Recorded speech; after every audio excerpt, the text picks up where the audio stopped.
A lição de hoje é a de número 7, lição 7. Qual que é o tema da nossa lição de hoje? O ser de Deus, seus atributos comunicáveis. O ser de Deus, seus atributos comunicáveis. Texto básico, vamos ler Deuteronômio 6, capítulo 6, versículos 4 e 5. Ouve, Israel, o Senhor nosso Deus é o único Senhor. Versículo 5, 1, 2, 3.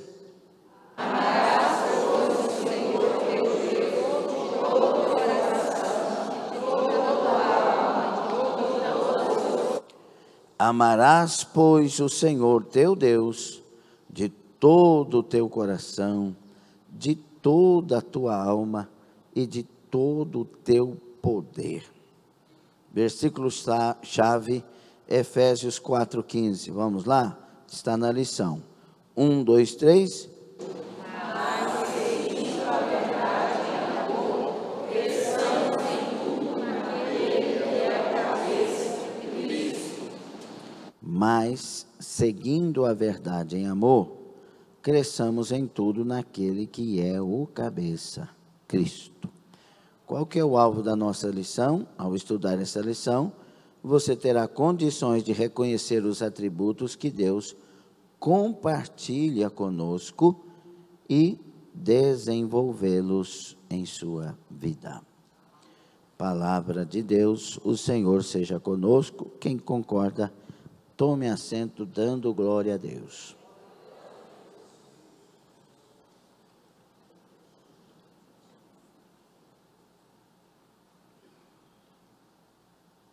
Nós estudamos na lição de número 6 sobre os atributos incomunicáveis de Deus.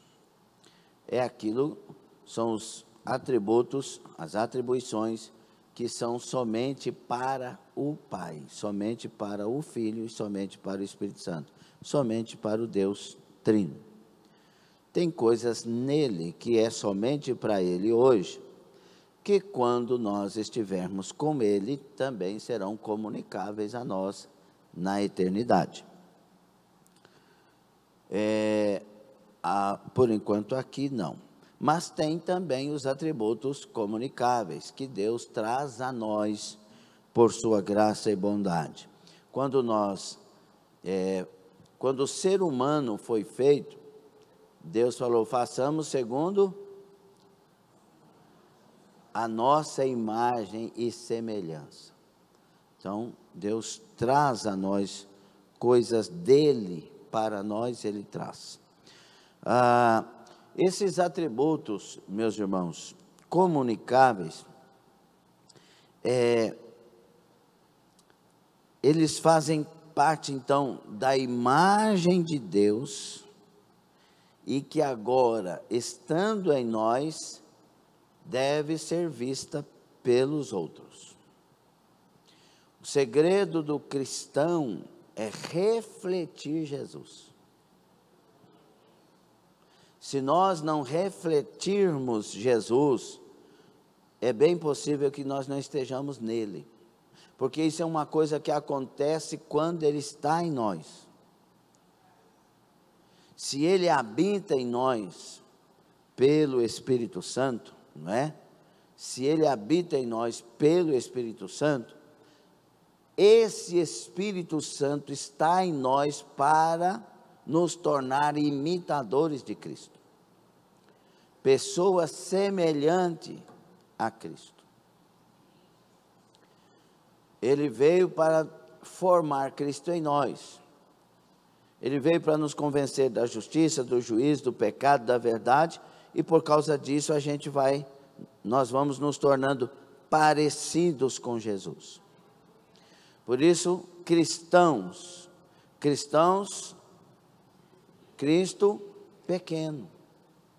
Então nós somos figuras de Cristo dentro desse ponto de vista.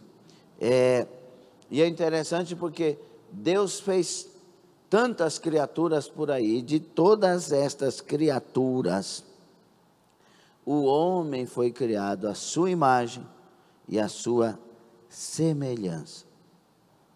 Por isso, algumas coisas vão aparecer em nós, alguns aspectos como capacidade intelectual, entendimento moral, natureza espiritual, domínio, criatividade, capacidade de tomar decisões e imortalidade espiritual. E aqui tomar decisões lógicas com raciocínio, porque o animal toma decisões também, não é? Então, nós somos seres volitivos, nós temos vontades em nós, racionais, nós somos seres pensantes, nós refletimos, nós analisamos com lucidez, não é? Por isso que existem os animais irracionais e nós, animal racional, ok? Que tem raciocínio, que reflete, que pensa. Isso são coisas que veio de Deus para nós. E além disso, nós temos então os atributos que são comunicáveis de Deus, esses atributos que vêm para nós. E nós vamos estudar alguns nesta manhã. Talvez a primeira pergunta, já de imediato seja, mas como que ele vem para nós? Esses atributos vêm para nós? A resposta mais simples é, pelo Espírito que habita em nós. Se o Espírito Santo habita em nós, é claro que vai estar em nós os atributos. Então, por isso que é sério. Tem uma igreja lá em Apocalipse, a igreja de Laodiceia, Apocalipse 3, 13, 14 a seguir, que é uma igreja que está dizendo que é rica e abastada, mas Jesus não está nela. Então, o segredo da igreja não é se ela é rica, se ela é abastada, se o louvor é bonito, se as pessoas se vestem corretamente. Não, é se Jesus está nela. Jesus tem que estar dentro de nós pelo Espírito Santo. Ele dentro de nós produz em nós o que ele seria no nosso contexto de vida, o que ele faria no nosso contexto de vida, onde ele iria no nosso contexto de vida, porque Cristo vive no crente. Paulo diz, já não vivo eu, mas vive onde? Em mim. Não é vive em mim como se tivesse um lugarzinho para ele, não, ele toma a minha vida. Ele vive dentro de mim, já não vivo eu, é a primeira expressão. Porque não é um lugar para Jesus em mim, é o lugar de Jesus em mim, tomando a minha vida. Isso hoje para a igreja parece um absurdo. E isso mostra, não que Jesus não tenha poder para isso, mas o quanto estamos longe disso, o quanto estamos distante da realidade bíblica. Porque onde Jesus domina, ele aparece. Onde Jesus está, alguma coisa nova está. Porque ele faz todas as coisas novas. Então tem alguma coisa aí, alguma coisa que não está funcionando.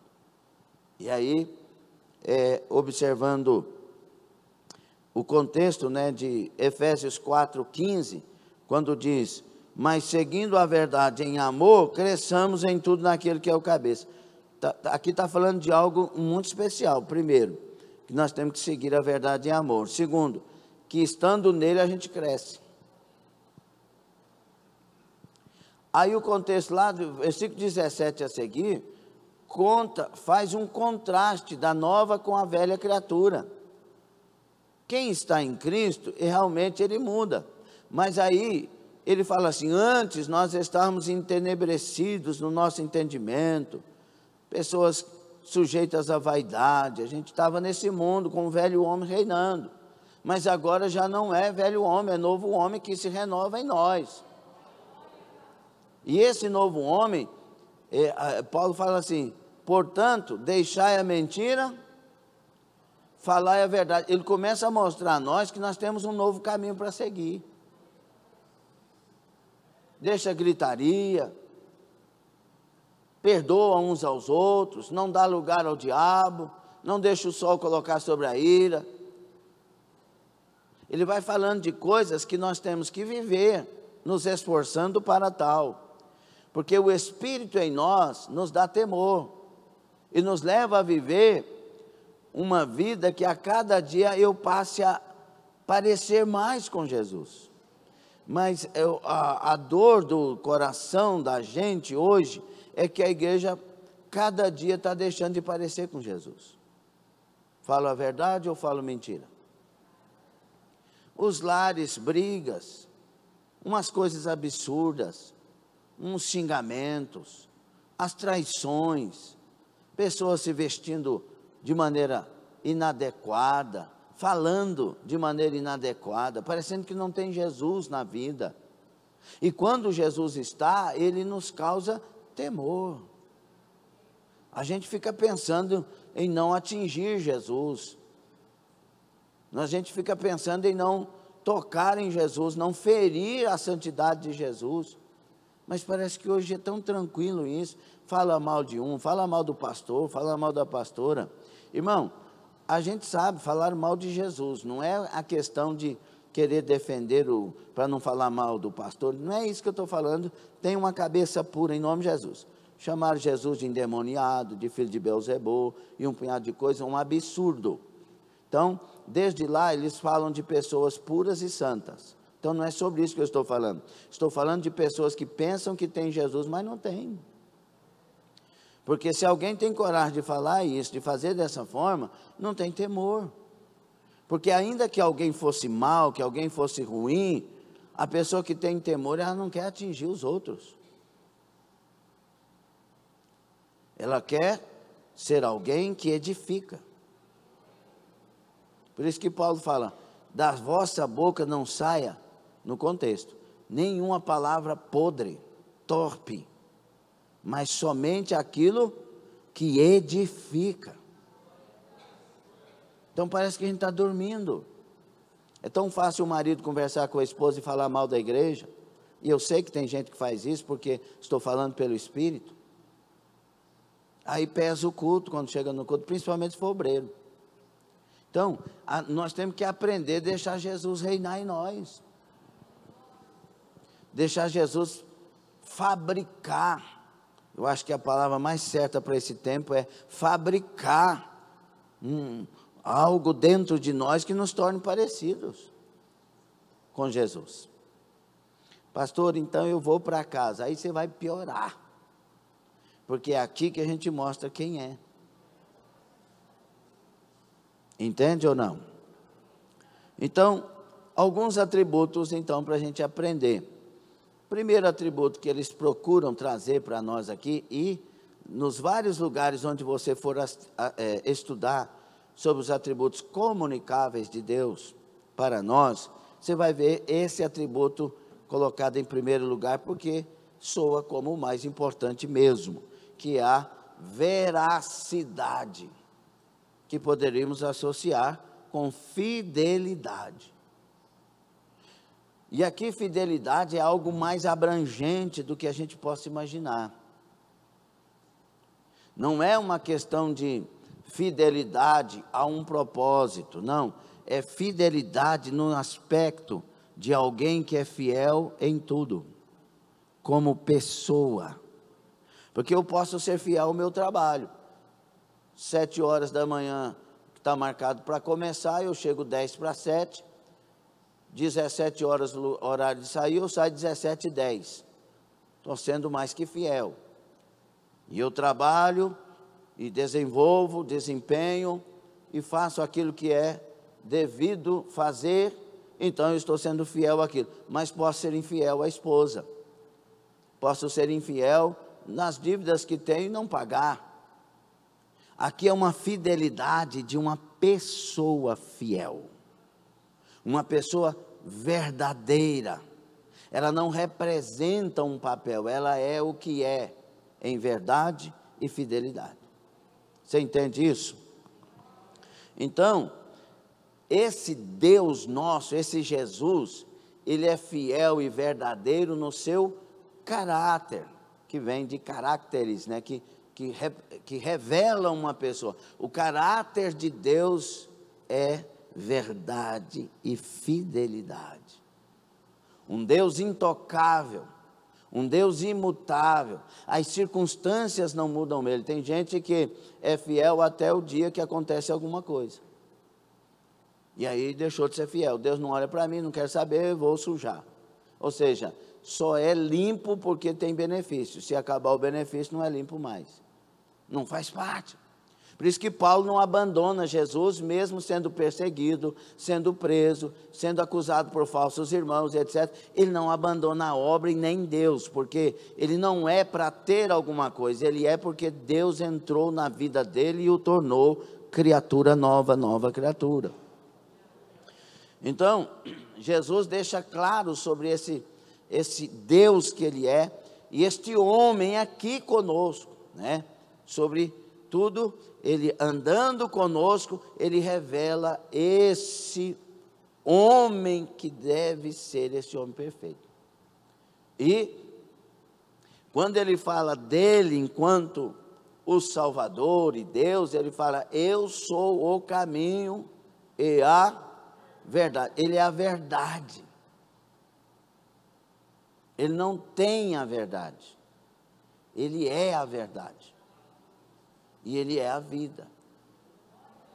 Então ninguém vem ao Pai senão por mim. Se eu quero ir em Cristo, eu tenho que ir nesse caminho, nessa verdade e nessa vida. E o meu alvo não está aqui na terra, o meu alvo está lá. E eu estou caminhando para chegar lá. Então as coisas que acontecem ou acontecerem aqui, elas não podem me parar, porque o meu alvo é o céu. Por isso que Paulo fala: esquecendo-me das coisas que para trás ficam, prossigo para as que estão adiante de mim. Então nós temos um alvo para atingir. Nós temos um prêmio para alcançar. Entende? Então uma igreja, nesses dias, se não entender isso, não vai chegar no céu. Porque muitos vão se perder no caminho, vão ter um caráter duplo, deformado, não formado, deturpado. E o homem de Deus, a mulher de Deus tem um caráter formado, um caráter cristão. E então, esses atributos comunicáveis que vêm para nós, nos torna pessoas de caráter cristão aprovados. Por exemplo, se eu tenho o Espírito Santo, se é que tenho, e Paulo muitas vezes nas suas cartas deixa alguma coisa escrita a respeito disso, se é que temos. Esse Espírito Santo, ele produz em mim o fruto do Espírito, que não são os frutos, nesse caso do que eu vou falar, que está em Gálatas 5, 19 a seguir, você vai ver o texto de obras e de fruto. Quando o Espírito Santo está em mim, ele trabalha, ele produz amor, paz, alegria, bondade, longanimidade, benignidade, fidelidade, domínio próprio, mansidão. Ele produz 9 elementos nele mesmo. E ele não produz 3 ou 4 ou 2 e deixa os outros. Não, ele produz o fruto que tem os 9 elementos. Então, estes têm, não tem como alguém dizer: eu tenho alegria, mas não tenho amor. Ou eu tenho amor, mas não tenho fidelidade. Não, é o fruto. Alguém entende? E sobre esse fruto, o amor, irmãos, que vai ser o segundo tópico da lição, É interessante porque a primeira base do fruto que é trazido para nós através de Paulo aos Gálatas o fruto do Espírito é amor, paz, alegria. Primeiro é o quê? Porque o amor é a base de tudo. O amor é o fundamento de tudo. Se não tiver amor, nada será, nada terá. O amor, e esse amor aqui não é o amor de homem, de gente. É o amor de Deus. Romanos 5,5 diz que ele é derramado em nossos corações pelo Espírito Santo. Aqui Paulo fala que ele é produzido pelo Espírito Santo. Ou seja, o Espírito Santo é a fonte desse amor ser produzido em nós. Amém? Então, a respeito desse Deus verdadeiro, Jeremias 10:10, o Senhor é verdadeiramente Deus. João 17:3, o único Deus verdadeiro. 1 de João 5:20, este é o verdadeiro Deus e a vida eterna. Aí, para o fundamento de todas as coisas de Deus em nós, vem o segundo atributo comunicável que é trazido pela lição, que é o amor. Como é difícil explicar o que é amor. Porque a maneira que nós temos vivido revela um amor que não é o bíblico, muitas vezes. Eu amo meu esposo, aí casa falando que ama, daqui um pouco está traindo ele. E traindo aqui não é deitando com outra pessoa, ou é traindo porque não é a esposa que deveria ser e que declarou amor no casamento. E traindo porque não é o esposo que deveria ser quando casou com aquele papel. É um amor que não dura. E o amor nunca morre. Você escutou não, né? Então, esse amor, é por isso que é difícil de explicar. Porque a gente fala que tem amor hoje e que tem ódio amanhã. E o amor é doador.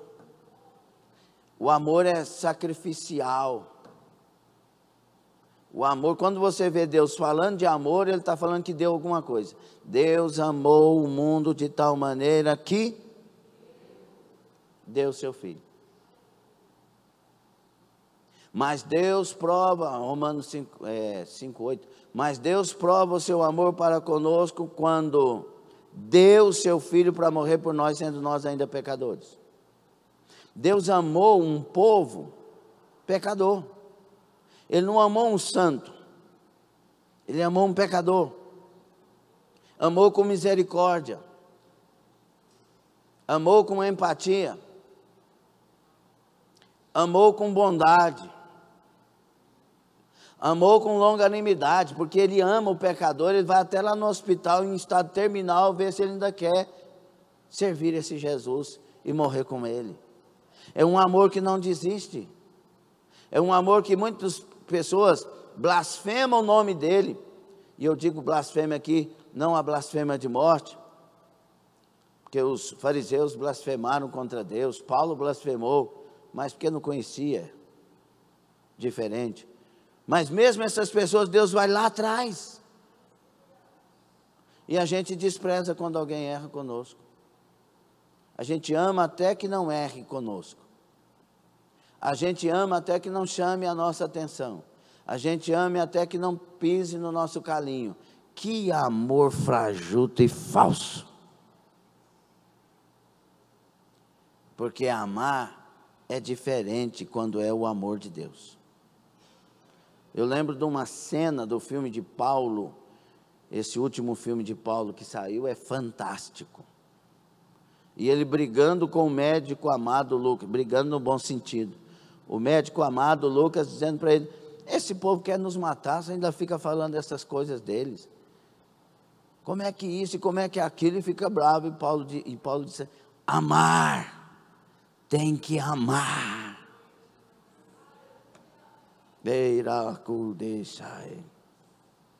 A gente só quer amar quem trata bem. A gente só quer amar quem comporta igual nós. Se mudar o comportamento, não amamos. Mas Jesus, pelo Espírito, comunica esse amor. Agora entenda uma outra coisa. A gente ama com o coração que tem. Diga isso. Cada coração tem uma doutrinação que o fez chegar até ali. Tem gente que ama com a cara feia. Sim ou não? Sim ou não? Ama com a cara feia. A natureza, ele chegou ali, mas ama.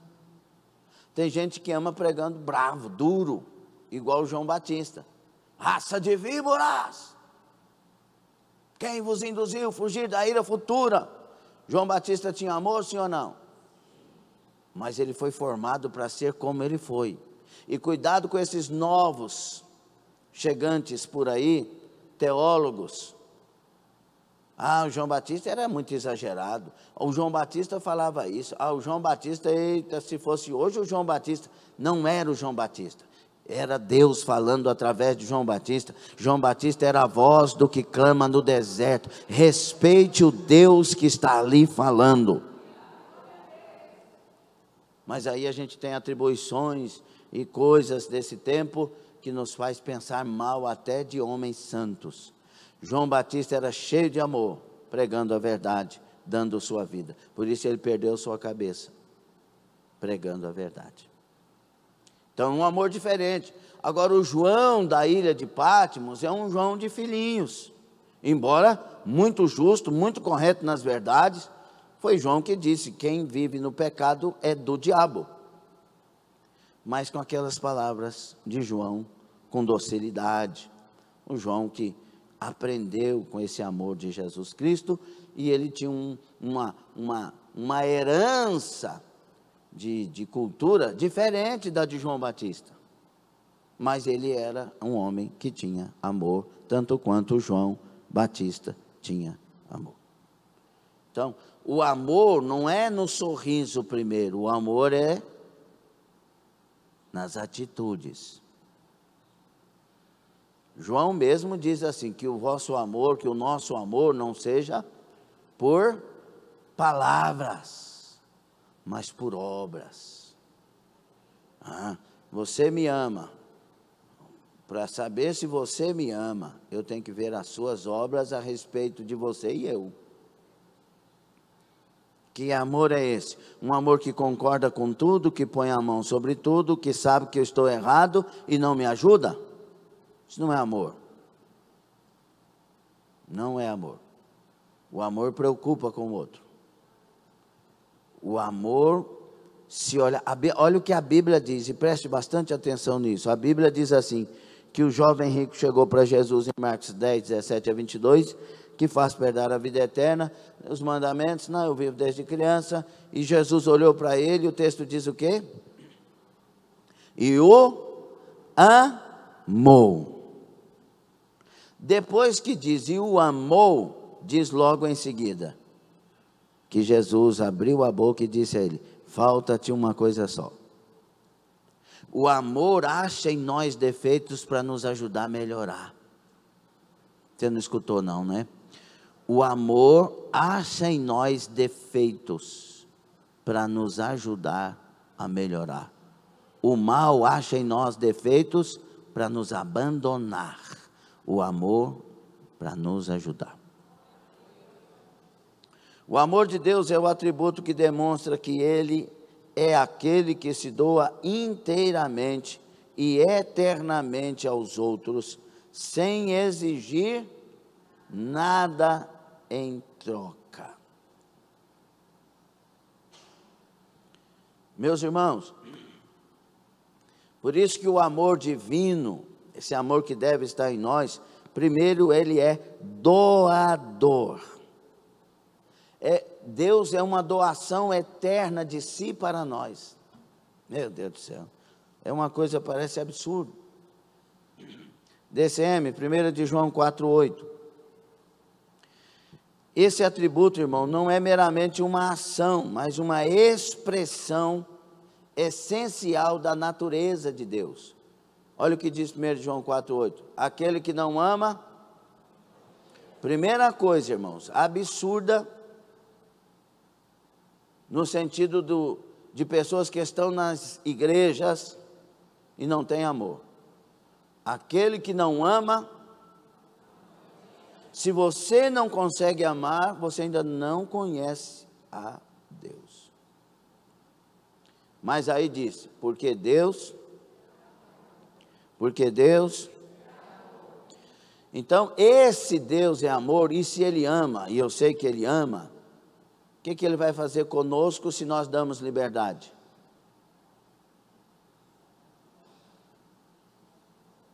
Vai nos fazer pessoas que amam.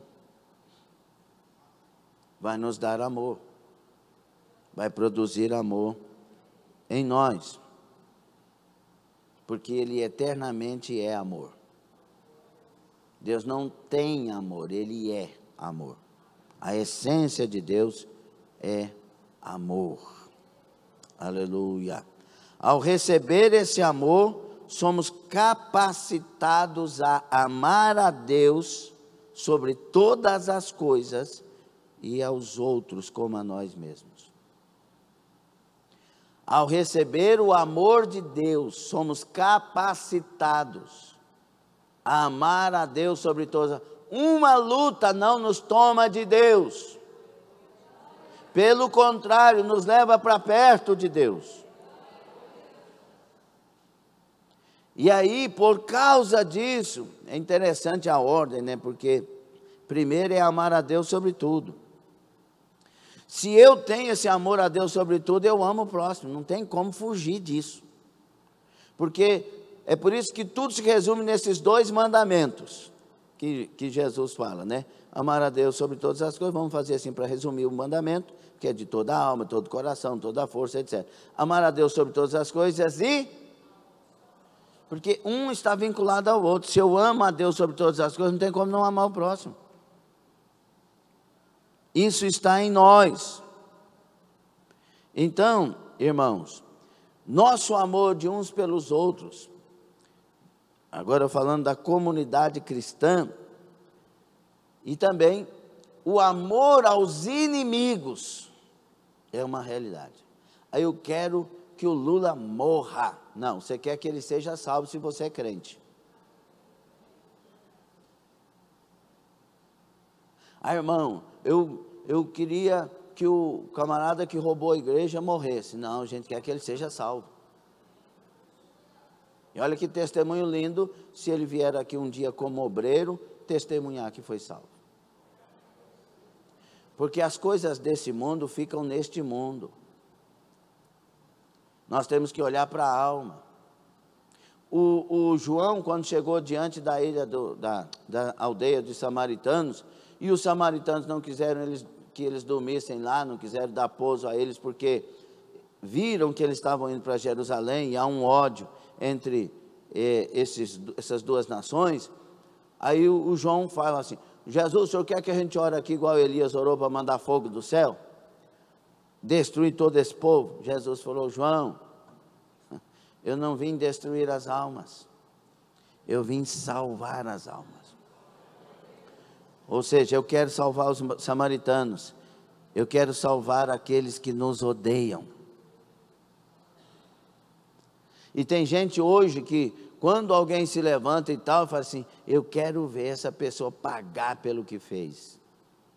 Quem tem amor faz isso. Por isso que o amor de Deus muitas vezes é comparado ao amor de mãe, porém super elevado a mais.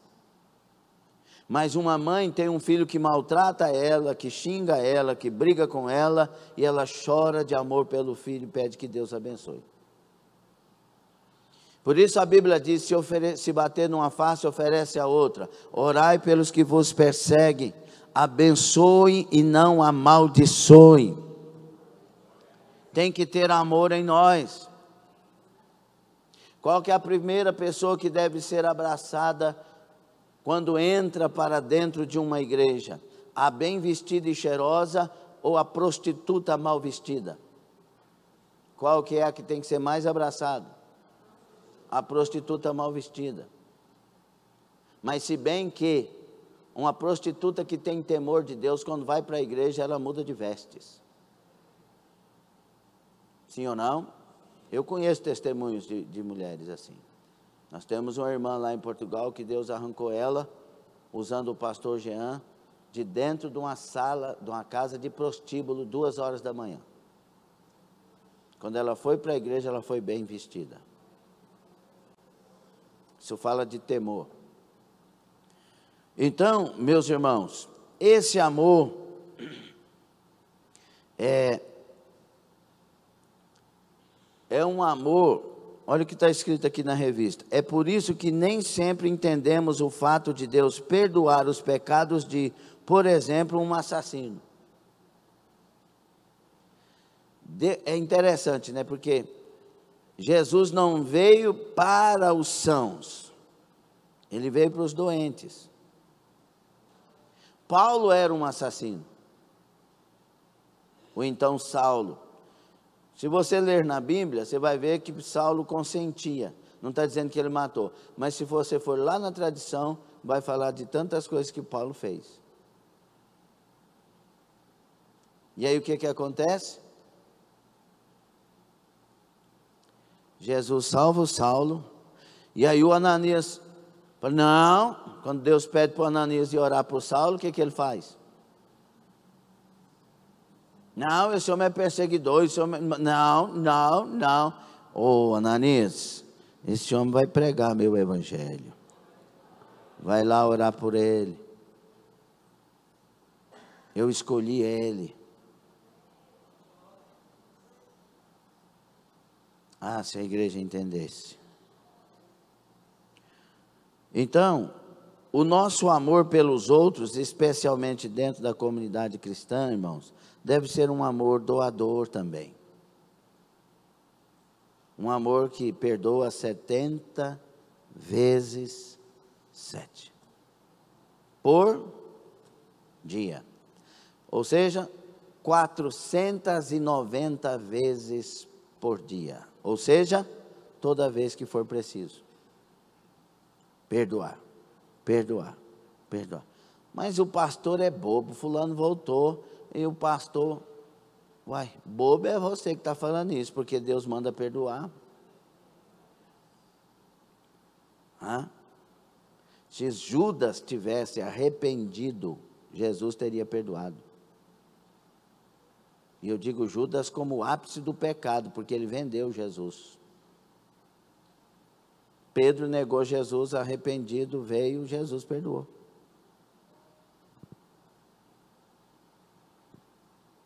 Que nível de perdão está em seu coração?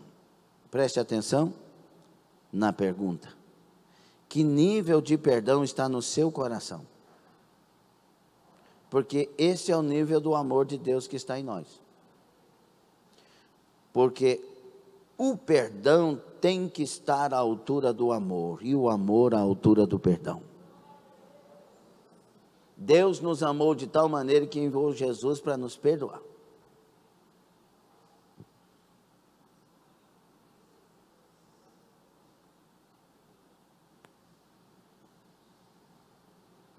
Esse negócio de amor, só porque estão me reconhecendo que eu fiz, não é amor. Eu vou sair porque eu sou muito amoroso, fiz tanto e essa igreja não reconheceu, então eu vou sair. Não é amor, você fez esperando recompensa.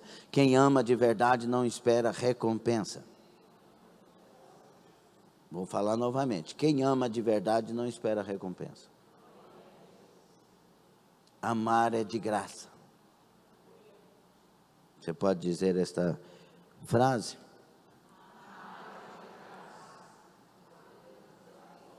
Vamos melhorar a frase? Amar de verdade é de graça. Se você ama, você não cobra. Você ama. Então, meus amados, não existe como eu falar que tem amor em mim ou que há amor em você, você falar isso, se não estiver em nós o fruto, porque o amor é a base do fruto. Bondade, longanimidade, benignidade, fidelidade, domínio próprio, mansidão.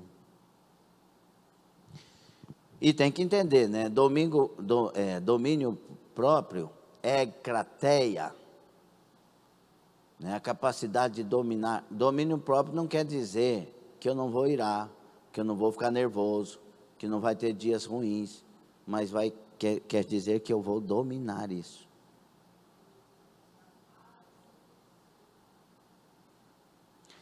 É igual coragem, né? Para ter coragem é porque você teve medo. Não precisa de coragem se você não está com medo. Sim ou não? Você não está com medo, não precisa de nada, só vai. Mas você está com medo? Por exemplo, você está com medo de sair lá fora que está escuro. Mas você... Ai, meu Deus. Aí você pega, abre a porta e vai. Você está tendo? Coragem. Porque teve... O domínio próprio é porque você está descontrolando. E aí você se recobra e domina. O fruto não quer dizer ausência de coisas contrárias em mim, mas quer dizer que esse fruto fala mais alto. Entendeu ou não? E como é que eu coloco mais disso dentro de mim, porque eu estou precisando de mais? Ora um pouco mais, jejua um pouco mais, leia a palavra um pouco mais, dê um pouco mais de lugar para Deus. Diga: Deus é amor. Amém? Por isso, Mateus 22, 37 a 39 na sua revista. Vamos lá? 1, 2, 3. Ai, meu Deus. 1, 2, 3. Amarás o Senhor teu Deus de todo o teu coração, de toda a tua alma e de todo o teu entendimento. Amarás o teu próximo como a ti mesmo. Isso aqui é um pedido ou um mandamento? Obedeça. Se não tiver amor, não conhece a Deus, nunca viu a Deus. Por quê? Porque a experiência com Deus já põe amor em nós.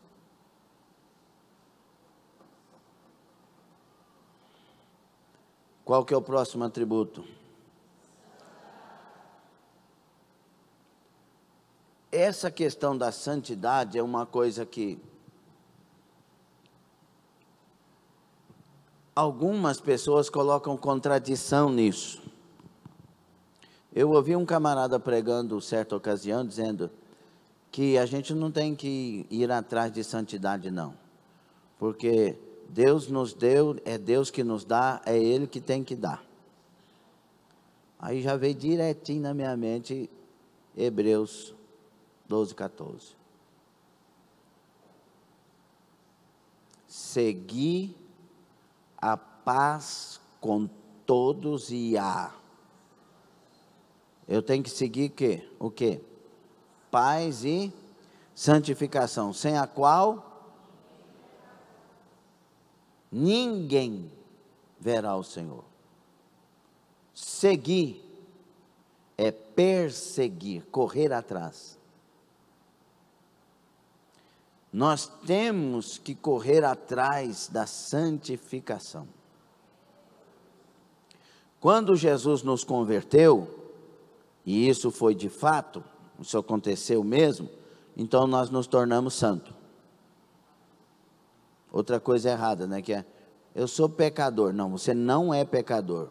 Se você está em Cristo, você não é pecador, você é santo. Você tem uma natureza pecadora que deve estar subjugada pelo Espírito Santo. O velho homem fica lá e o novo homem se renova a cada dia. Então, eu sou pecador é alguém que não conheceu Jesus, porque quem não conheceu Jesus é pecador, ou seja, vive na prática do pecado. E aí 1 de João 3:8 diz que quem está na prática do pecado é do diabo. Então, se você está dizendo, eu sou pecador, você está dizendo, eu sou do diabo. Ou não? Sim ou não? Então, não. A igreja dos santos em Roma. A igreja, que o escritor aos Hebreus fala, da congregação dos santos. Porque são pessoas que agora estão em Deus. Elas converteram e agora são santos. Agora, nesse ser santo, o caminho da santidade, cada dia. Da pureza. Caminho da pureza do coração. Ai, pastor, tem tanta gente que para de olhar para as pessoas e toma vergonha e começa a olhar para você. A gente tem uma desculpa de falar, gente, aquele fez isso, o fulano não sei o quê, já tem tanto escândalo, não sei o quê. Deus não mandou você olhar para a vida dos outros, não. Deus mandou olhar você para a sua vida e colocar ela na presença de Deus. Não caia no engodo da serpente, não. Porque esse tempo nós vamos ver muito mais escândalo. Ou não? A Bíblia não fala? Então para de cair no engodo da serpente. Olha para a sua vida, converte a sua vida, coloca na sua vida o que a palavra manda, preocupa em chegar no céu e amar a todos. Então, o caminho da santidade tem que ser perseguido. Quem é santo? O santo que é separado para Deus tem que continuar santificando, crescendo, melhorando, aprimorando. E essa é a sua labuta, a sua luta, aquilo que você vai fazer diariamente. Isso não pode ser pesado para você, isso tem que ser intencional, com pureza, com alegria, porque estamos caminhando para chegar no céu. O prêmio vai ser maravilhoso. Então, o que é esse Deus, quando dizemos que Deus é santo? É porque Ele é totalmente separado do pecado. Diga, Deus é totalmente separado do pecado. Ele tem um padrão perfeito. Ele tem um padrão perfeito de pureza moral. Meu Deus, isso aqui, a nossa mente tem que seguir esse caminho. E é por isso que está escrito em 1 de Pedro 1,16, sede santos porque eu... Então, ele está dizendo para eu imitar ele. É por isso que 1 de Pedro 1,15 diz assim, segundo é santo aquele que vos chamou, tornai-vos santos vós mesmos em todo o vosso procedimento. Eu tenho que olhar para Deus. Tem gente que fala assim, o pastor quer que a gente seja perfeito. Não, não é o pastor que quer que a gente, Deus quer. Deus quer. Aí o pastor quer que a gente seja igual a ele. Nunca, eu quero que você seja igual a Jesus. O padrão é mais elevado, é mais puro. Deus abençoe o irmão Léo Vegido e a irmã Marlene, que também não estavam quinta-feira. São bem-vindos. Meus irmãos, a santidade é aquele atributo em virtude do qual Deus faz de si mesmo o padrão absoluto de si mesmo. Ou seja, Deus é perfeitamente santo e o padrão de toda a santidade. E ele fala, como eu sou, seja. Então, a primeira coisa que Deus está falando para nós, separa do pecado. Separa, corre, fuja. Cuidado com o que está vindo na sua cabeça ultimamente. Cuidado com o que você está deixando fluir. O que vem para a sua cabeça, o que você deixa fluir, tem que te melhorar e não piorar. Tem que te aproximar de Deus e não afastar. Tem que te aproximar de irmãos e não te afastar. Ninguém dá glória a Deus nessa hora, né? Considerar a santidade de Deus deve nos fazer considerar a nossa santidade também. Não santos no sentido declarativo, simplesmente, ou nominais, né? Mas sim, santos na prática. Por isso, Mateus 5,48, sede perfeitos como o vosso Pai é perfeito. Pensar na perfeição como padrão de Deus deve nos motivar a sermos pessoas separadas para Deus, que é o significado da palavra. Ágios, agatosune, agnos. Isso no grego, no hebraico, kodesh, kadosh, outras palavras correlatas. É alguém que está separado para Deus. E na etimologia mais profunda, separado para Deus e a serviço de Deus, ocupado com Deus.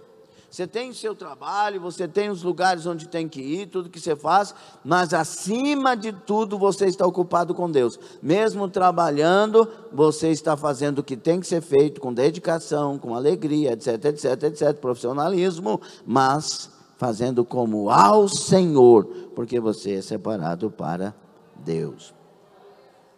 E aí tem algo aqui tremendo, deveríamos ser as melhores pessoas para se conviver nesse mundo. Sim ou não? Se tivéssemos esse padrão. Deveríamos ser os melhores profissionais, os melhores empregados.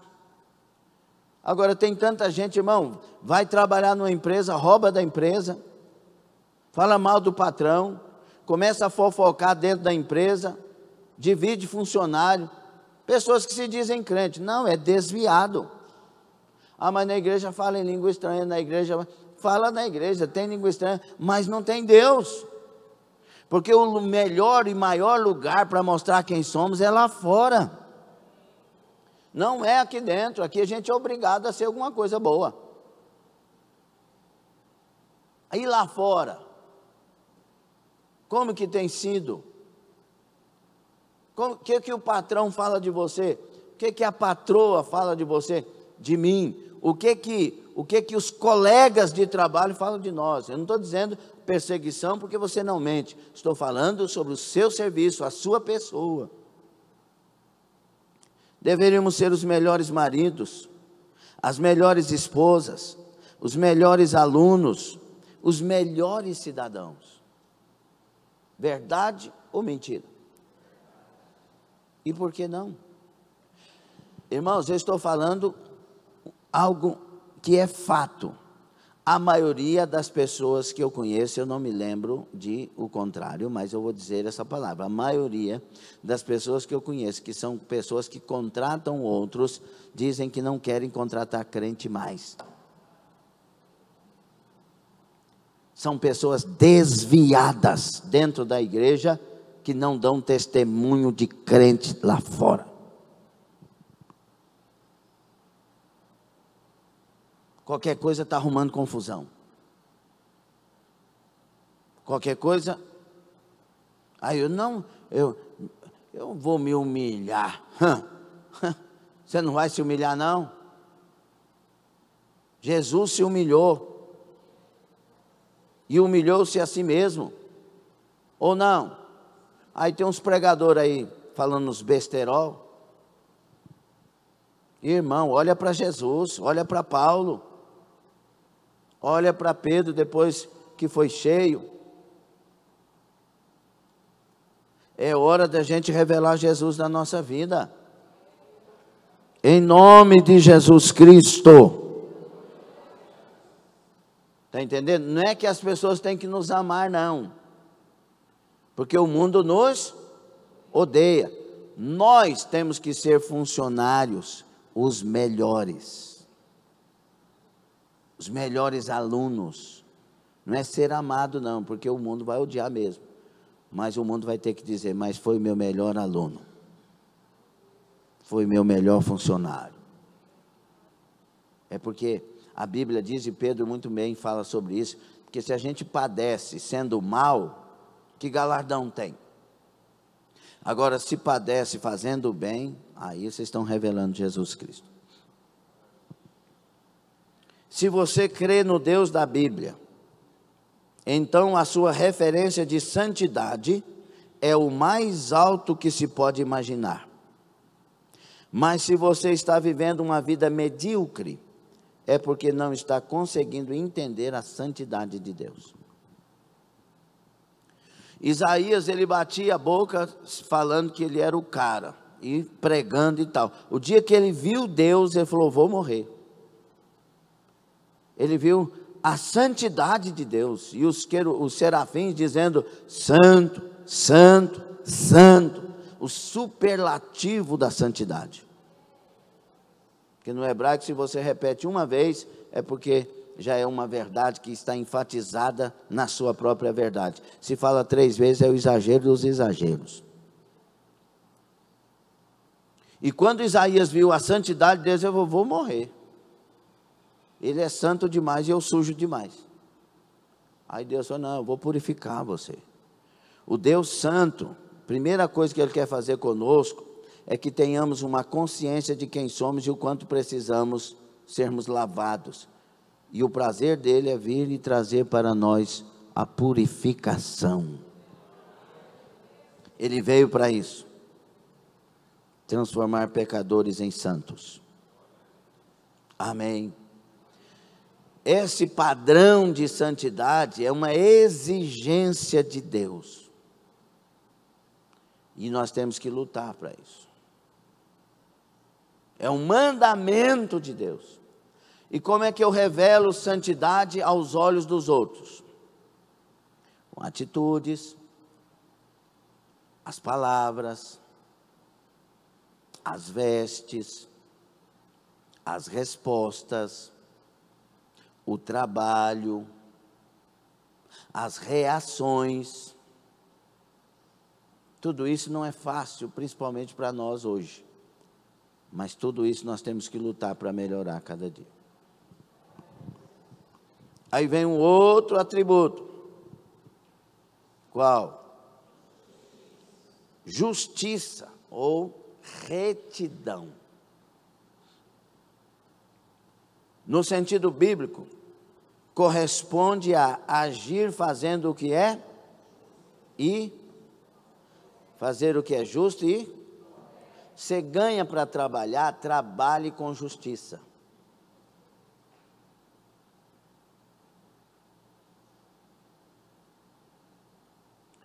Se você foi chamado para ser de Deus, seja com justiça. Seja justo. Culto é de adoração, por que você não adora? O culto é congregacional, por que não está junto com todo mundo fazendo o que tem que fazer? Por exemplo, olha umas coisas simples que revelam a injustiça no coração.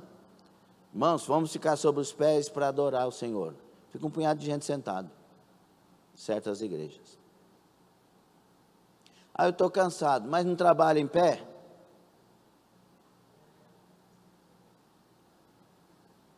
Não pode, 10 minutos, 20 minutos, 30 minutos, não pode ficar de pé. E se pedir para falar, briga, sai de igreja, vai para outra igreja. Ô povinho desviado. Sim ou não? A gente tem que falar certas palavras, irmão, para a gente acordar. Porque nós estamos desviados mesmo. O propósito é esse e a gente está aqui, ó, desviado. O propósito da igreja, quando entra numa igreja, é para adorar coletivamente com unidade. Levanta a mão, dê glória. Irmãos, escute por favor e não esqueça. Abre bem os teus ouvidos. Olhe para cá em nome de Jesus. Se nós adorarmos a Deus de maneira comunitária, em unidade, fazendo que um culto deve ser feito para Deus, Deus derrama glória naquele lugar. Não, mas por que manda levantar a mão? Eu não gosto. Oh, meu Deus. Eu não tenho palavra mais para dizer para essas pessoas. O culto é coletivo. Se você vai cultuar sozinho, você decide como será o seu culto. Mas se é coletivo, tem um dirigente. Já viu? Olha lá. Você já viu a torcida organizada do Flamengo? Foi considerada a maior torcida do Brasil ultimamente. A torcida organizada do Corinthians, segundo maior torcida. Não sei se Palmeiras ou São Paulo. Terceira, quarta, por ali. Mas você já viu as torcidas organizadas desses grandes? Eu citei porque são os maiores times, então tem as maiores torcidas. Já viu? Fica lá, às vezes um menininho. O pai põe um menininho no ombro, o menino que faz o gesto e a torcida repete tudo. Vai, vai, vai, vai, todo mundo, vum, vum, vum, vum, e o Timão levanta, e o Timão vai, e o não sei o quê, e o Mengão vai, e o Vascão vai, e o Internacional vai, e a torcida, blum, blum, blum, e o estádio chega a tremer. Aí você chega no culto, pede para alguém levantar a mão e diz que não, porque não gosta. Aí tem que ter muita paciência. Aí vai no show da Ivete Sangue de Galo.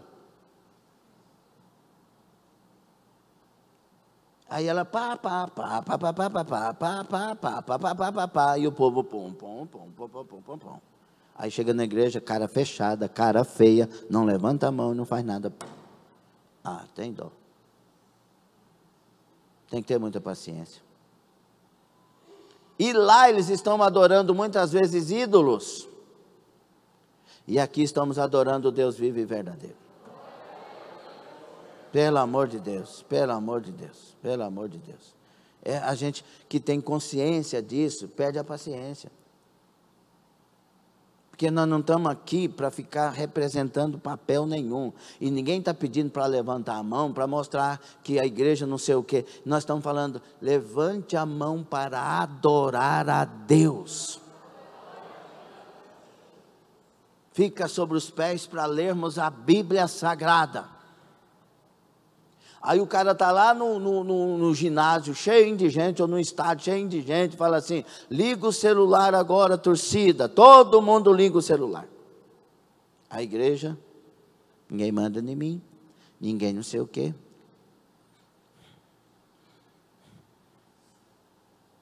Aí vem depressão, vazio, falta de sentido, não firma na igreja, fica zanzando para lá e para cá, mas não é crente aí.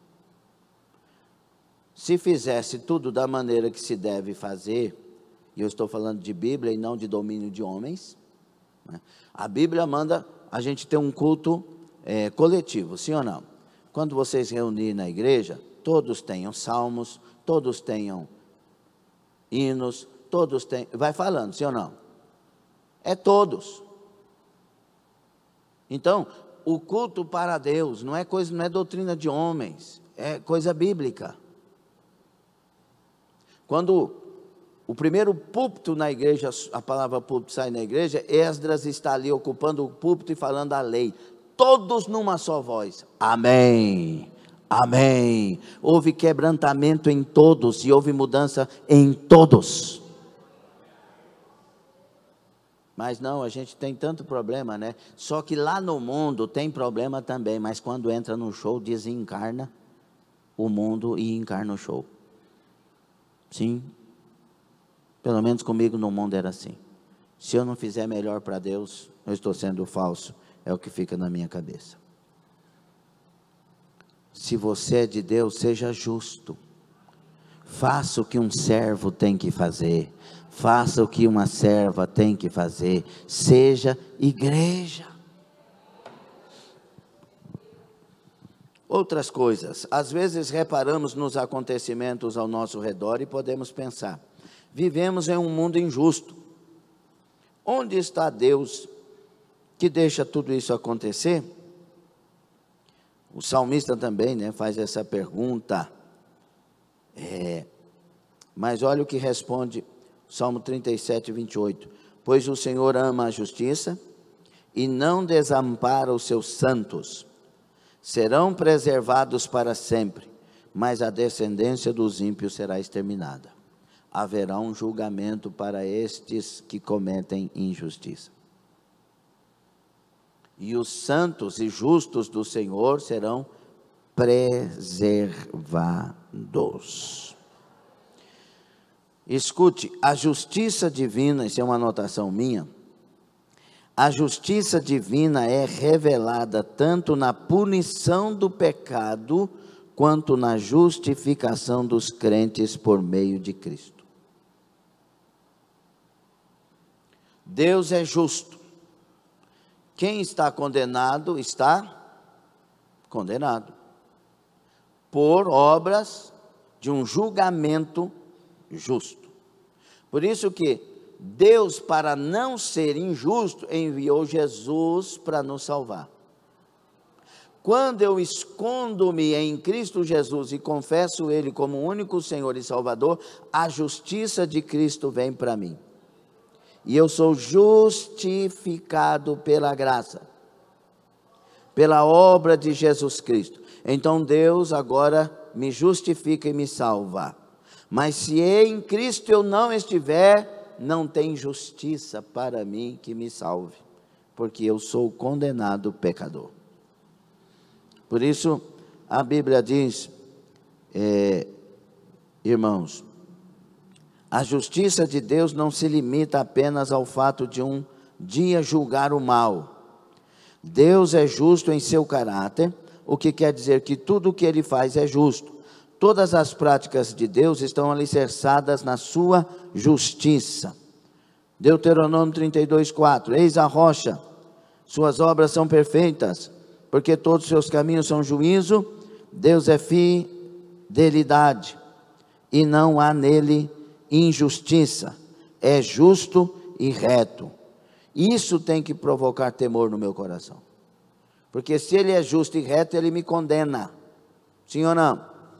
Mas Ele arrumou um escape para mim, Jesus Cristo. Então eu corro para Jesus com temor e tremor, e eu sou justificado pela obra da cruz. Gênesis 18:25, não fará justiça o juiz de toda a terra? Salmos 7:11, Deus é justo juiz, Deus que sente indignação todos os dias. E aí vem 1 de João 3:7, filhinhos, não vos deixeis enganar por ninguém, aquele que pratica a justiça é justo, assim como Ele é justo. Então, meus irmãos, nós somos convidados a viver uma vida onde o Espírito tem a liberdade de produzir em nós esses atributos. Se eu entristeço o Espírito, eu acabo atrapalhando a obra dele em mim. Por isso o mandamento, não entristeçais o Espírito Santo. Não deixe o sol se pôr sobre a vossa ira. Abstende-vos do mal. Retende o bem, fazei morrer a vossa natureza terrena, buscai conhecer a vontade de Deus, esta é a vontade de Deus, a vossa santificação, e aí vai, uma infinitude de mandamentos para nós abandonarmos o mal. Tem alguns atributos que não estão aqui, que são comunicáveis, e, por exemplo, misericórdia, graça e paciência são atributos comunicáveis. A compreensão da misericórdia, graça e paciência como atributos divinos reforça, isso aqui é só para mim, não tem aí na lição, reforça a visão desses elementos como aspectos específicos da bondade de Deus, quando direcionados a categorias particulares de pessoas. A misericórdia divina se manifesta na bondade de Deus para com os aflitos e angustiados. Nós não podemos chegar num aflito e angustiado e dizer, você está assim por causa do pecado. Não, nós temos que chegar lá para ter empatia e misericórdia e ajudar a pessoa a sair de lá. Por isso os grupos familiares, a ação, querer entrar em cada casa levando essa paz. Essa misericórdia é evidente nos momentos de aflição, conforme descritos por Paulo ao mencionar Deus como Pai de misericórdias e Deus de toda a consolação. segundo aos Coríntios 1:3. Se o sentimento dele está ou estiver em mim, eu também tenho que ser Deus de misericórdia, eu também tenho que ser homem de misericórdia e também de consolação. Em consonância, Jesus também abençoou os misericordiosos, afirmando que eles alcançarão misericórdia. Bem-aventurados misericordiosos, porque eles alcançarão misericórdia. Esse atributo tem que estar em mim, e principalmente de maneira intencional. Eu quero que Deus tenha misericórdia de mim, então eu tenho que ter misericórdia dos outros. E as pessoas que são misericordiosas, elas são bem-aventuradas, ou seja, macários no grego. Elas têm uma alegria interior por serem assim. E eu vou continuar tendo misericórdia. Só que eu sou quem sou, você é quem é, mas tem que ser cheio de misericórdia. A graça divina, esse atributo tem que estar em nós temos que ser graciosos. O Espírito da graça habita em nós. Graça quer dizer um favor. Eu não tenho que fazer nada por merecimento, eu tenho que fazer por graça. Deus fez dando-nos a graça. É ressaltado nas Escrituras como um favor concedido por Deus aos que não merecem, contrariando as obras, ou a lógica das obras. Eu vou ajudar fulano porque ele sempre me ajudou. Jesus falou assim: se você amar somente os que te amam, que galardão você tem? Porque os publicanos fazem isso também. O bandido ama o bandido. Sim ou não? Então não há diferença aí, por enquanto. Mas se você ama os teus inimigos, aí sim, tem um galardão no céu, está imitando Deus. Deus nos amou quando nós éramos inimigos dele. Tinha um muro de divisão, de inimizade. E ele veio para quebrar o muro e trazer a nós a amizade dele. Então a graça é concedida livremente a quem confia nela, não dependendo de méritos pessoais, mas sim da fé no sacrifício redentor de Cristo. Então, eu tenho que, Deus falou assim, Jesus falou assim: não deverias tu perdoar, porque também foste perdoado? Lá em Mateus 19, 18 a 35, né? O camarada é perdoado de uma dívida impagável, aí o outro que devia ele algo pequeno, ele não perdoa. É levado de volta ao rei, resumindo. Aí falou: não deverias tu perdoar da mesma maneira que eu te perdoei? Aí por causa disso é entregue aos verdugos. A dívida dele é recobrada de volta. Nós temos que usar a graça, a misericórdia, o perdão para o outro, porque nós fomos perdoados por uma dívida impagável. A paciência de Deus. Deus é longânimo, e nós somos longânimos.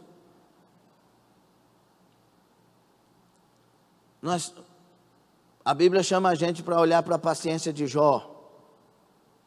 Irmão, nós não esperamos. Deus faz a promessa ontem e a gente quer que cumpra anteontem. Não tem paciência. O irmão erra conosco sem paciência. E nós estamos contribuindo para que essa paciência diminua cada vez mais, porque um está irritando com o outro, briga com o outro, fala mal, não sei o quê, e leva não sei o quê, fica olhando tudo do ponto de vista que tem que isso, tem que aquilo, e aí, blá.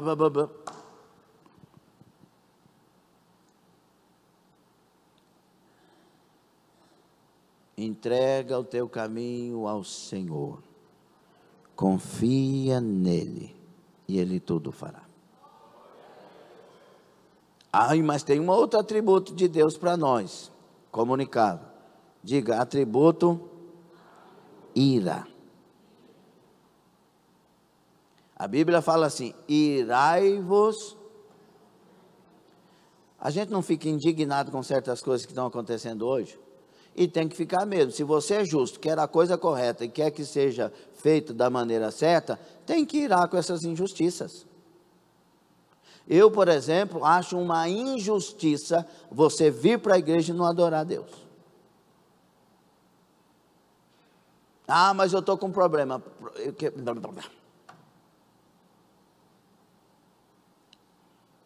Lá no mundo você tinha problema, custava comprar um ingresso do show fulano de tal, disse, não, eu vim para espairar. Ou então ia para o prostíbulo para espairar. E dava tudo de si nesses lugares. Aí vem para Deus. Irmãos, nós somos advogados com excelentes argumentos, porém afastados do que é de fato ser de Deus. A Bíblia diz, irai-vos, mas não. Um dia eu subi no altar irado, com certas coisas que estavam acontecendo. Isso tem uns 10 anos, eu acho. Sei lá, 8 anos. E eu estava indignado com aquilo e, meu Deus, que coisa ruim. Eu não estava conseguindo me controlar com aquela situação, porque tem coisa que o zelo de Deus nos consome mesmo. E ainda ficar enfrentando pessoas falando asneira. E aí, quando eu fui para o lado do microfone, Deus falou assim, não toque na rocha. Aí eu lembrei do Moisés ferindo a rocha. Fiquei mansinho de uma hora para outra.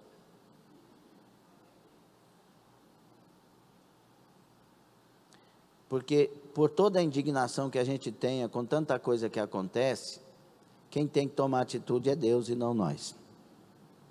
Se Ele mandar a gente falar, a gente fala, fazer a gente faz, dirigir a gente vai. Mas só aquilo que Ele manda. Quem vai resolver o problema final é Deus. Então ira, mas não peca. Se você não ira, é porque você não tem justiça dentro de você. Por exemplo, condenaram uma irmã aí, nossa irmã, 14 anos. Porque ela escreveu de batom numa imagem. Perdeu o mané. Numa estátua. E o outro que roubou fortuna, um tapinha nas costas e está perdoado.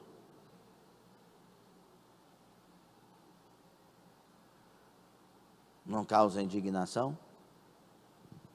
Os bandidos sendo soltos e as pessoas lá pegando 14, 17 anos. E a maioria crente, viu? Lembra da pandemia?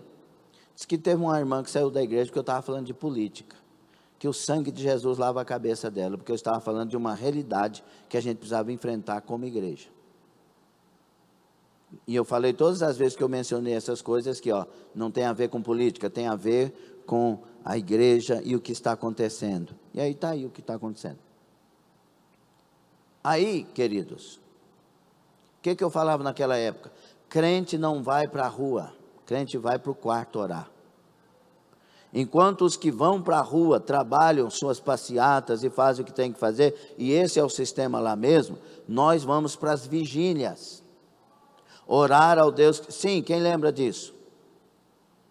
Aí os crentes foram lá, a maioria preso. Uma irmã lá com a Bíblia, 70 anos de idade presa. Graças a Deus foi solta. 70 anos de idade presa, com a Bíblia debaixo do braço, dizendo que é golpe.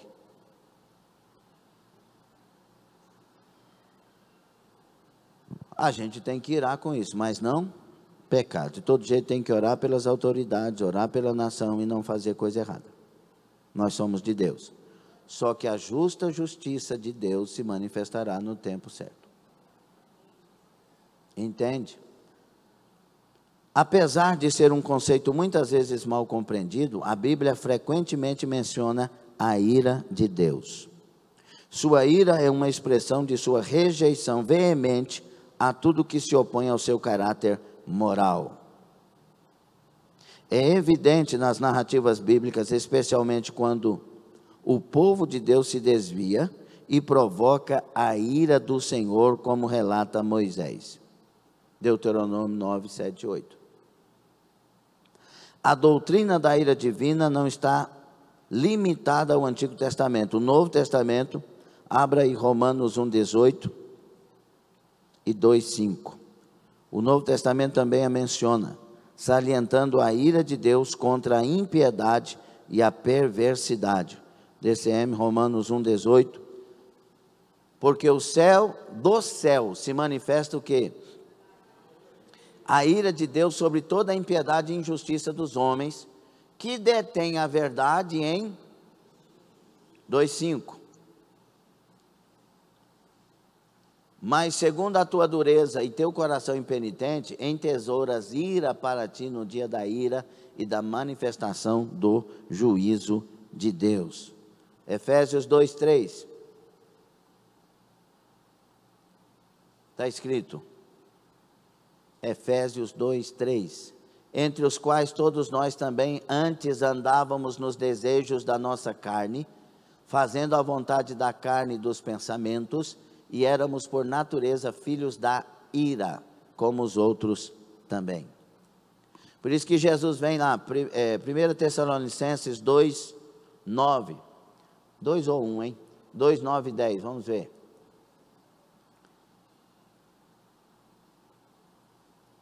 É 1:9. Porque eles mesmos anunciam de nós qual a entrada que tivemos para convosco, e como dos ídolos vos convertestes a Deus, para servir o Deus vivo e verdadeiro, e esperar dos céus o seu Filho, a quem ressuscitou dentre os mortos, a saber, Jesus, que nos livra da ira futura. Deus, na sua ira, julgará tudo e todos. E Ele quer nos livrar da ira dele, nos oferecendo Jesus, o Salvador. Contudo, para os cristãos, a perspectiva da ira divina é compreendida à luz da salvação, então, em Jesus Cristo. O entendimento da ira divina pode parecer negativo, mas quando relacionado à santidade e à justiça de Deus, revela sua rejeição justa ao pecado. O ódio ao mal e a injustiça é uma virtude. E imitar esse aspecto de Deus reflete uma postura correta diante do pecado. Ao considerar a ira de Deus, é surpreendente refletir sobre como Jesus Cristo suportou essa ira em nosso lugar. Quando ele estava na cruz, ele foi moído. O castigo que nos traz a paz estava sobre ele. Ele estava tomando sobre ele a nossa ira. E quando a gente aceita Jesus, o perdão vem. E esse atributo da ira, a ira, na verdade, quando você estuda um pouquinho mais sobre a palavra, quer dizer, alguém que se encheu de justiça. Então, se tem verdadeira justiça, tem ira. Mas sem pecado. A gente ira quando vê condenações de pessoas inocentes. Mas não pode pecar.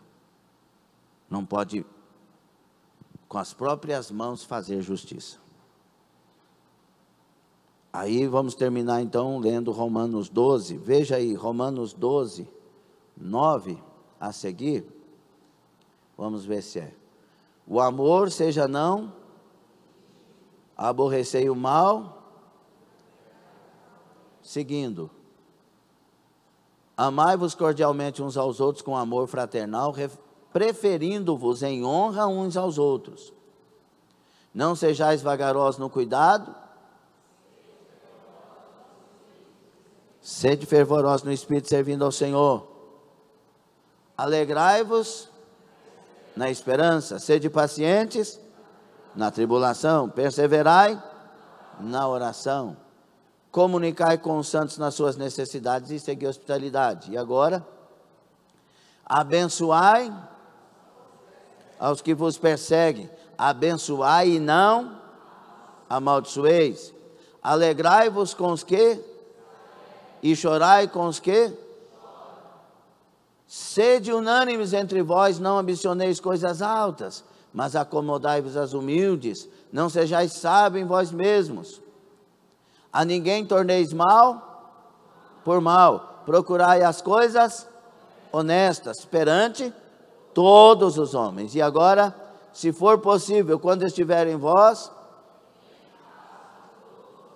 tende paz com todos os homens. Não vos... Olha o que ele vai dizer. Não vos vingueis a vós mesmos, amados, mas dai lugar à ira, ou para a ira, porque está escrito, minha é a, eu. Então, peraí, quando eu dou lugar à ira, não é para fazer justiça com as minhas mãos, é para que Deus venha fazer justiça, porque é a Ele que pertence a vingança, e não a mim.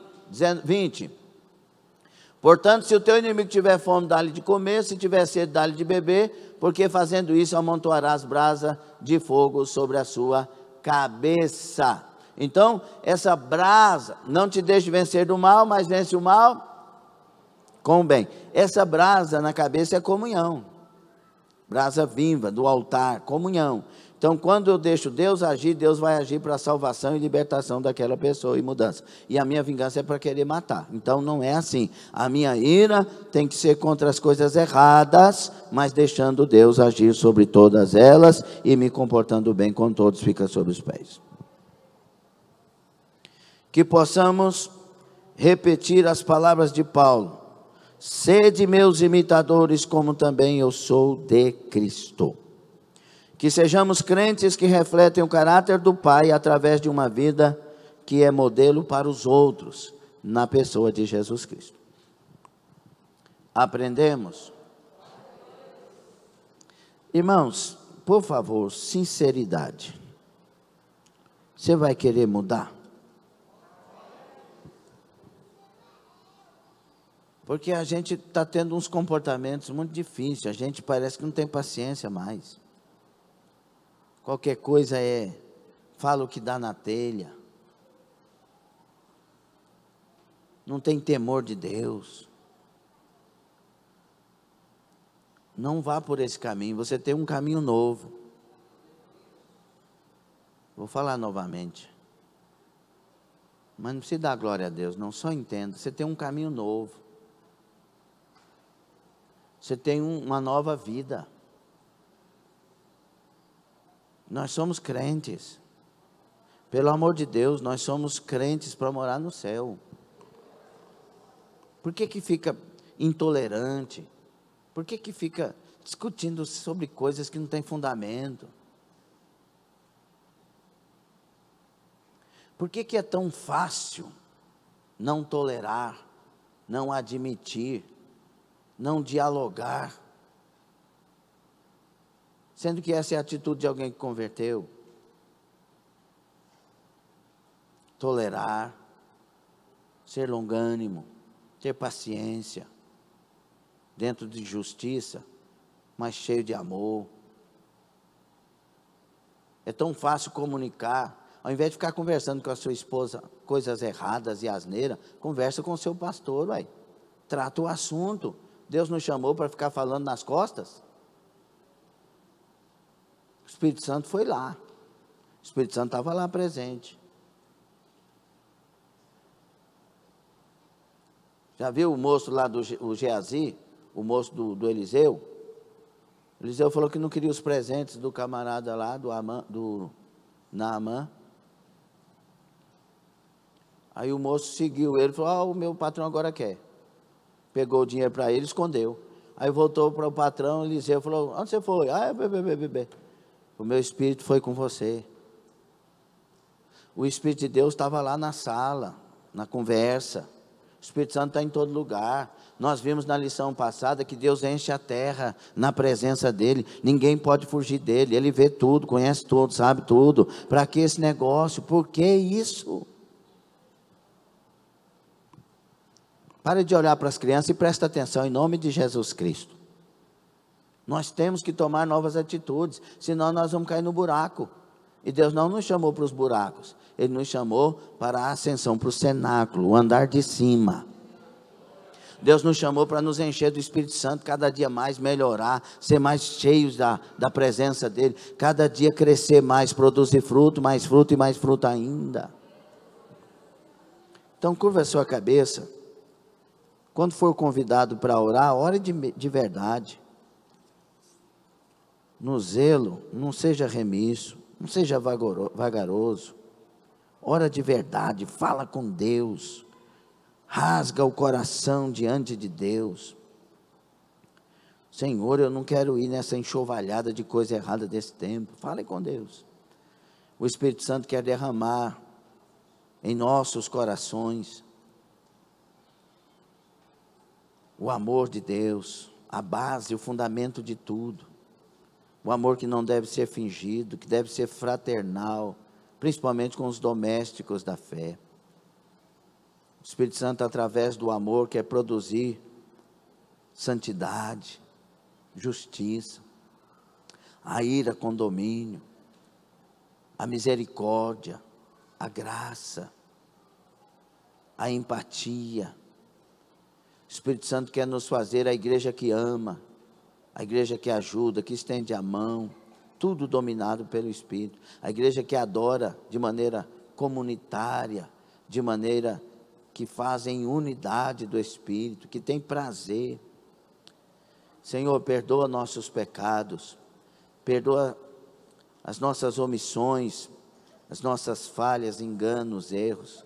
Lava-nos no sangue de Jesus, limpa-nos no sangue da graça, da misericórdia, Senhor. Tira os pesos, tira as intenções erradas das nossas mentes, dos nossos corações. Traga a beleza da tua santidade, traga a pureza do teu amor, traga a firmeza da tua fidelidade e verdade. Nos ajude, Senhor, nos ajude, Pai. Ajude a mim, ajude a minha família a entender isso. Ajude, meu Pai, de tal maneira que a igreja se levante nesse tempo, cheia da tua presença. Nós precisamos de ti mais que tudo nessa vida, principalmente do teu perdão, um perdão total sobre nós, e do teu encher do Espírito Santo, Senhor. Derrama do teu Espírito sobre nós e nos ajuda, ó Deus, nos ajuda e ordena anjos para quebrar, desfazer, arruinar o plano das trevas e estabelece uma igreja de pé, de soldados valentes no Senhor, que são tomados pelo teu Espírito de verdade. Haja paz, haja honestidade em cada coração e mente, haja vida e vida abundante em todos nós. Oramos, eu oro, em nome de Jesus. Amém.